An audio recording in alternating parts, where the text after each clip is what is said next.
Hi friends, எல்லோரும் எப்படி இருக்கீங்க? நான் ரொம்ப நல்லா இருக்கேன். நீங்களும் நல்லா இருப்பீங்கன்னு நினைக்கிறேன். Welcome back to my channel Samayal Osai. நான் அம்பிகா சுரேஷ். இன்றைக்கி நம்ம இந்த விலாகில் பார்க்குறது என்ன அப்படின்னு பார்த்தீங்கன்னா, நம்ம லாங் வீடியோ போட்டு ரொம்ப நாள் ஆயிடுச்சு. சரி, இன்றைக்கி ஒரு வீடியோ போட்டுலாம் அப்படின்னு சொல்லிட்டு தான் காலையிலே நான் வந்து வீடியோ எடுக்க ஆரம்பிச்சிட்டேன். ஸோ இன்றைக்கி டியூஸ்டே மார்னிங் வந்து காலையில் வெற்றிலை தீபம் போட்டுட்டேன். ஏன்னா ஈவினிங் வரதுக்கு நமக்கு கொஞ்சம் லேட் ஆகும். இன்றைக்கி வந்து ஹாஃப் இயர்லி எக்ஸாம் வந்து last day, Christmas day celebration வேறு இருக்குது. ஸோ அதெல்லாம் முடிச்சுட்டு வரக்கு எப்படி கொஞ்சம் லேட் ஆகிடுச்சு. நைட் ரொம்ப வந்து போடுறதுக்கு நமக்கு கொஞ்சம் டைம் இருக்காதனால காலையிலே செஞ்சிடலாம் அப்படின்னு சொல்லிட்டு காலையிலே பூஜை வேலைகள்லாம் முடிச்சுட்டு தான் சமையல் செய்ய ஸ்டார்ட் பண்ணிட்டோம். நமக்கு பொதுவாக பார்த்திங்கன்னா இந்த மார்கழி மாதனாலே ரொம்ப குளிராக இருக்கும். எந்திரிக்கணும் அப்படிங்கிற போதே நமக்கு ரொம்ப கஷ்டமாக இருக்கும். இருந்தாலும் நம்மளோட கடமை என்னென்னா, காலையில் என்ன தான் நம்ம வந்து நைட்டு லேட்டாக தூங்கினாலும் காலையிலே நம்ம சீக்கிரமாக எந்திரிச்சு சில வேலைகளை செய்கிறது அப்படிங்கிறது வந்து பொம்பளைங்களுக்கு வந்து ஒரு பெரிய கடமை தான். காலையிலே பார்த்திங்கன்னா அதுவும் மார்கழி மாதம் அப்படிங்கும்போது நம்ம வந்து வாசலில் அழகாக கோலம் போடுறது, கலர் கலராக வந்து கலர் கோலம் போடுறது, அதெல்லாம் வந்து ரொம்ப பிடிச்ச ஒரு விஷயம். ஸோ அதனால் வந்து அதெல்லாம் பண்ணுறதுக்காகவே கொஞ்சம் சீக்கிரமாகவே எந்திரிச்சிருது.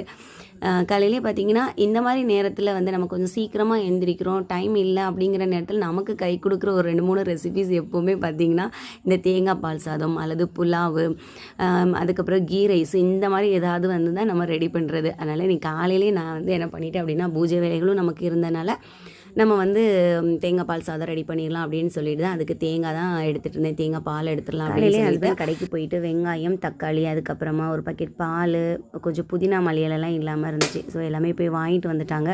சரி, வந்து தேங்காய் உடச்சி தரேன் அப்படின்னாங்க. சரி, அவங்க உடச்சி தந்தாங்க. தேங்காய் உடைக்கும் போது உண்மையாகவே எல்லாருக்கும் தெரிஞ்சிருக்கும்.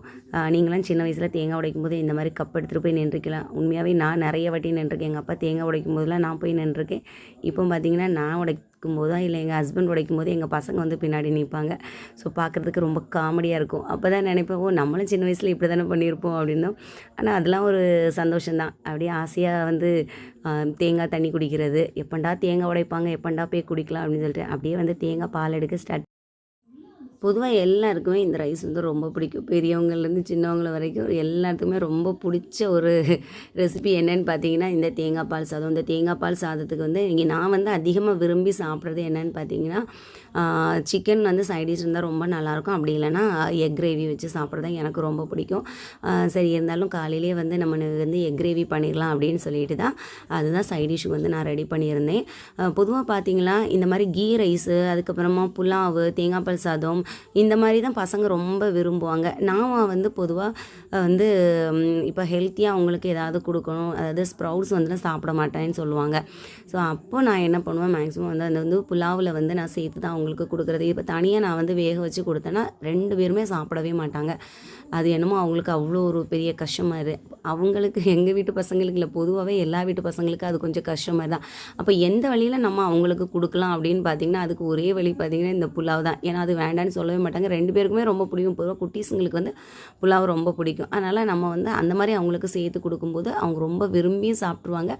நம்ம வந்து நினச்சதும் நமக்கு நடந்த மாதிரி ரொம்ப குயிக்காக செய்யக்கூடிய ஒரு ரெசிபி என்னென்னு பார்த்தீங்கன்னா இந்த தேங்காய் பால் சாதம் தான். நம்ம வந்து ஒரு 2 ஸ்பூன் நெய் விட்டுட்டு அதில் வந்து கொஞ்சம் ஹோல் ஸ்பைசஸ், அதை பட்டை, கிராம்பு, ஏலக்காய், ஒரு பிரிஞ்சில் மட்டும்தான் சேர்த்துருக்குறேன். அதுக்கப்புறமா 2 வெங்காயம், 1 தக்காளி, ஒரு 3 பச்சை மிளகா, அவ்வளோந்தாங்க சேர்த்து வதக்கிட்டு அதுக்கப்புறமா கொஞ்சம் புதினா மல்லியெல்லாம் சேர்த்து கொஞ்சம் வதக்கி விட்டுட்டு நம்ம வந்து தேங்காய் பாலும் சேர்த்து தேவையான அளவு கொஞ்சமாக தண்ணி சேர்த்து முழுக்க நம்ம தேங்காய் பாலில் கூட செய்யலாம். நான் வந்து இன்றைக்கி வந்து தேங்காய் பால் வந்து அரை மூடி தான் எடுத்திருந்தேன். ஸோ அதனால் மீதி கொஞ்சம் தண்ணி தான் நான் சேர்த்துட்டு தேவையான அளவுக்கு உப்பு, ரைஸ் எல்லாமே சேர்த்து ஒரு விசில் விட்டு எடுத்தாலே பார்த்திங்கன்னா ரைஸ் வந்து ரொம்ப சூப்பராக ரெடி ஆயிரும். டேஸ்ட்டுமே ரொம்ப நல்லாயிருக்கும். அதுக்கப்புறமா பார்த்திங்கன்னா இந்த பக்கம் முட்டை வேக வச்சுருந்தேன். மார்னிங் பிரேக்ஃபாஸ்ட்டுக்கு வந்து உடச்ச கோதுமையில் தான் உப்புமா செஞ்சுருந்தோம். அம்மா ஊர்லேருந்து வரும்போது நிறைய கோதுமை எடுத்துகிட்டு வந்திருந்தாங்க. அப்பப்போ இது வந்து இப்போ உப்புமா தாங்க செஞ்சு காலி பண்ணுறது, அப்படி இல்லைன்னா புட்டு அப்படி தான் ஏதாவது செஞ்சு சாப்பிட்றது. அதனால் காலையில் வந்து அதில் உப்புமாவை செஞ்சுட்டு இந்த பக்கம் பார்த்திங்கன்னா நம்ம வந்து எக் கிரேவிக்கு தான் ரெடி பண்ணியிருந்தோம். வெங்காயம், தக்காளி, அதுக்கப்புறமா கொஞ்சம் மல்லி இலை, புதினா எல்லாமே நான் அரைச்சி சேர்த்துட்டேன். எண்ணெயில் வந்து நல்லா வதக்கிட்டு அதுக்கப்புறமா குழம்பு மிளகாய்த்தூள், கொஞ்சம் தனி மிளகாய்த்தூள், மஞ்சத்தூள், தேவையான அளவுக்கு உப்பு, கொஞ்சம் இஞ்சி பூண்டு எல்லாமே சேர்த்து நல்லா வதக்கிட்டு நம்ம வந்து வேக வச்சுருக்க முட்டையும் சேர்த்து நல்லா மிக்ஸ் பண்ணி இறக்குனோன்னா இந்த தேங்காய் பால் சாதத்துக்கு ரொம்பவே டேஸ்ட்டாக நல்லாயிருக்கும். காலையிலே சின்னவனுக்கு மட்டும் அது வந்து சாப்பிட கொடுத்துட்டோம். அதுக்கப்புறமா அவங்களும் சாப்பிட்டு முடிச்சுட்டு ஸ்கூலுக்கு ரெடி ஆகிட்டாங்க. இனி நான் தான் ரெடி ஆகணும். நான் கொஞ்சம் சீக்கிரமாகவே ரெடி ஆயிடுவேன். நைட்டே பார்த்தீங்கன்னா சாரீ எல்லாமே அயனிங் பண்ணி எடுத்து வச்சுட்டேன். அதனால் எனக்கு ரொம்பவே ஈஸியாக இருக்கும். இனி வந்து நம்ம ரெடி ஆக வேண்டியதான். கண்டிப்பாக உங்களுக்கு இந்த வீடியோ பிடிச்சிருக்கும்னு நினைக்கிறேன். இந்த வீடியோ பிடிச்சிருந்தா நம்ம சேனல் லைக் பண்ணிக்கோங்க. இன்னொரு வீடியோவில் பார்க்கலாம். தேங்க்ஸ் ஃபார் வாட்சிங்.